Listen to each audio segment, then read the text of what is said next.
Hey guys, welcome to my channel, Game of Constellations, a channel which discusses astrology and ontology together. Just to make it clear for my viewers in the beginning that I will be following the sidereal system of astrology, which is the Vedic system of astrology and not the tropical system. So let's get started.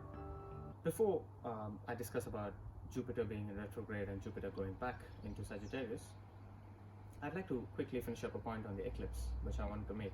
The solar eclipse, which is due this month on the 21st of June 2020.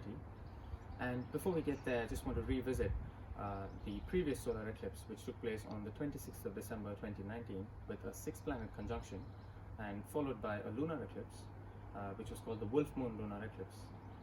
And since then, we've had crazy situations all around us. We're in the middle of a pandemic. There's been lockdown, shortage of food, a lot of chaos all around the world in just a span of 4 to 5 months.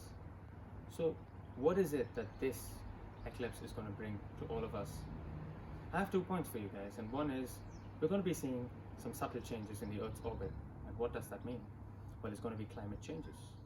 And it's not going to be very harsh, we're just going to get used to it. The second thing is we're going to be slowly moving away from this health crisis pandemic into a more political crisis pandemic. So that it's all going to be about politics as we go ahead, a bit more political struggle. And we're going to start seeing all these things outplay as soon as the eclipse is over, and when we slowly move into the mid of September and somewhere closer to first week of October. This is all I wanted to say about the eclipse, and let's get into the topic of Jupiter being retrograde and how this is causing a lot of chaos currently. As we know, in the sky, we have Saturn, Venus, and Jupiter currently being retrograde, and Mercury is shortly going to join the party on the 18th of June, and it's going to stay retrograde till the 12th of July. So which means we're going to be having 4 planets in retrograde this month, which is of course going to bring in a lot of confusion, a lot of distress. So the first thing I want to highlight is that the planet which is responsible for optimism, the planet which is responsible for true intelligence, is Jupiter. And just look at Jupiter in the sky right now. Jupiter is currently in Capricorn, in the sign of its debilitation, hemmed between 2 malefics, which is Saturn, also in Capricorn, and Ketu in Sagittarius. So Jupiter is in between, hemmed between malefics, and it's also in retrograde. So what's happening outside? Just look at it. We're having protests everywhere in the United States, in the United Kingdom, China, India. And there's a lot of true intelligence of the human being being affected right now, which is because Jupiter is suffering in the sky right now. And what do we do? How do we tackle the situation? Well, we need to charge up this Jupiter. And how do you charge up Jupiter? What is Jupiter? As I told you before, Jupiter is optimism.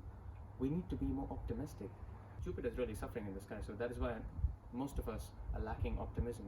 So we need to drive and push this optimism to ensure that we get out of this situation. And moving forward to the topic of Jupiter going back into Sagittarius, what is this going to bring all of us? Because Jupiter is now going to go back and have a conjunction with Ketu, even though from a degrees point of view, Ketu is going to be much more far from Jupiter, but it's still in Sagittarius. This is a conjunction. What is this going to bring up? Well, this is good news for all of us. We're going to be seeing a much more stable Jupiter, because Jupiter is going to go back into Sagittarius, which is its Multrikon sign, a very strong sign for Jupiter. And this is a really good opportunity for all of us to connect with the higher consciousness, because what is Sagittarius? It's the original 9th house. And what is the 9th house? The original 9th house represents the higher consciousness. It's our strong belief system. So it's good to have planets like Jupiter and Ketu in the 9th house currently in Sagittarius. So what I want to point out here is another important thing. What reminds me of Jupiter going back into Sagittarius is that we all need to unite, and we need to connect to the same consciousness, because currently we're all being provoked.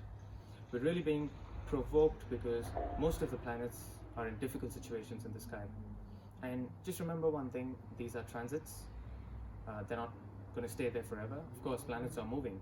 So as we move into a couple of months, and perhaps by the end of this year, you're going to see a lot of things roll out with this cleanup process, and things are going to get better from 2021. And this now reminds me to a very important point, the law of attraction, because if you really believe in something that yes, I know this is going to happen. Well, the universe is going to help you achieve that, and this is the same thing with us. If all of us currently here unite together and believe that we're going to be fighting this pandemic, everything's going to get over, we're going to see better days, and of course we're going to have a beautiful start to 2021. That is the law of attraction. You attract what you believe in. So that's all I wanted to say. Thank you guys, thank you for watching my video. If you really like my video, please subscribe to my channel, and please drop your comments in the comment box as to what kind of videos you'd like me to make going ahead. In fact, I was thinking to make some videos on planets, houses and zodiac signs, and perhaps create a playlist which could link planets through houses and zodiac signs, and maybe get into nakshatras as I go ahead. So anyway, thank you so much guys, have a nice day, bye bye.